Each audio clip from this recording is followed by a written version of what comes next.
Hi folks, welcome to Chapter 15, Ceremonial Speaking.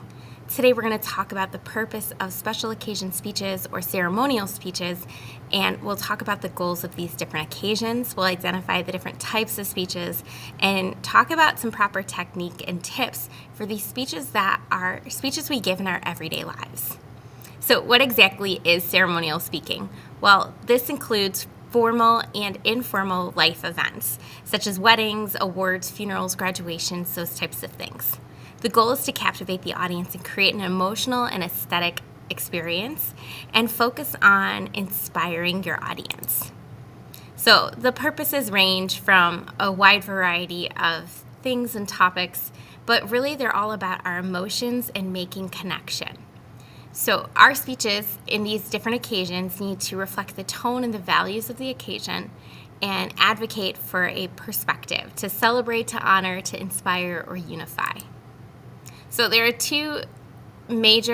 six major different types of speeches, and they can be broken down into a few categories. One is awards, and another is life events. But speeches of introduction, presentation, acceptance, after dinner speeches, keynote addresses, and commemorative speeches. But really, they're all about heart. And so, as we're talking about our first example, or our first type of speeches of introduction, these are all about welcoming people and building enthusiasm for future speakers or future events. You're generating interest in the audience and preparing them to create a climate that is welcoming and inviting to the main speaker. Speeches of presentation are, if you think about award ceremonies, this is the famous actors and actresses, typically people who've won the awards in the past. They're presenting or giving an award to someone else.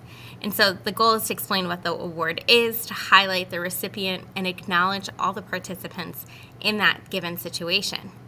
Likewise, speeches of acceptance are the speeches that follow that speech, which is the award recipient. The goal is to thank the givers, thank those who helped them succeed, and reflect on the award's personal meaning to them. These should be very gracious, very short in nature as well. The after-dinner speech, this is, if you've ever been to a wedding, which my guess is you have, this is the wedding toast. This is combining humor and a serious message delivered after a meal or an event. This is all about stories and personal connections, but remember, it's not stand-up comedy. It's not a roast. You are, in these occasions, leaving the audience with some memorable takeovers and celebrating. Keynote addresses, if you've ever been to a conference, this sets the theme or the tone of a major event. The goal is to unify or inspire and tailor the message to the audience. Again, these are usually done in big lecture halls, these kinds of things. Commemorative speeches, these are speeches with a podium. And if you take my face-to-face class, you'll know that I don't use podiums except on very rare occasions. Typically, if it's a graduation or a funeral, there's a podium.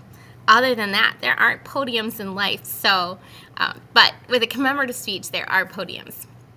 These speeches are designed to honor, remember, or celebrate a person, place, or idea. They can be dedications, eulogies, and commencements or graduations.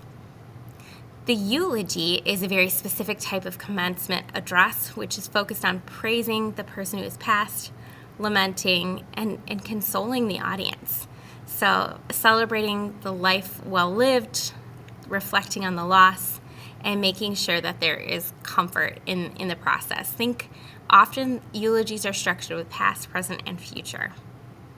The commencement or the graduation speech, the goal is to celebrate an achievement. This speech should be personal, positive, short, and focus on the graduates. If you want to see a really funny but well done graduation speech, this speech is really, really worth watching. We're going to skip it for now, but definitely go back and check it out. How do you prepare for a special occasion speech?